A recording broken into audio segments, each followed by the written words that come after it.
继续进段消息，有关国民党党主席的改选，朱立伦希望罗秀燕来接棒，但是罗秀燕拒绝。朱立伦讲，伊会继续来抗争，希望罗市长三思再考虑。立委罗志强开记者会来宣布，要参选着党主席。伊讲罗秀燕是党内唯一的太阳。伊讲伊若当选，2028会征调罗秀燕选总统。坐在前面的这4位都是准备被接棒的，以后要交棒给你们，也就是要希望你们一棒接一棒，一代接一代。传承话袂停，看来党主席朱立伦真正是要将这支棒交出去。是讲823点名台中市长罗秀燕已经被拒绝。请卢市长三思，请卢市长再考虑，然后不是单由朱立伦恳请或朱立伦拜托或朱立伦来劝说，而是大家一起来。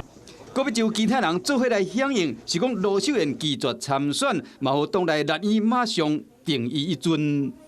一个太阳，我当月亮，这个太阳就是卢秀燕。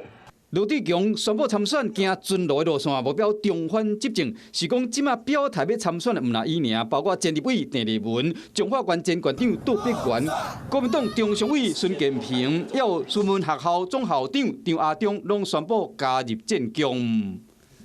我们2028能够推出卢秀燕，就可以赢得政权了。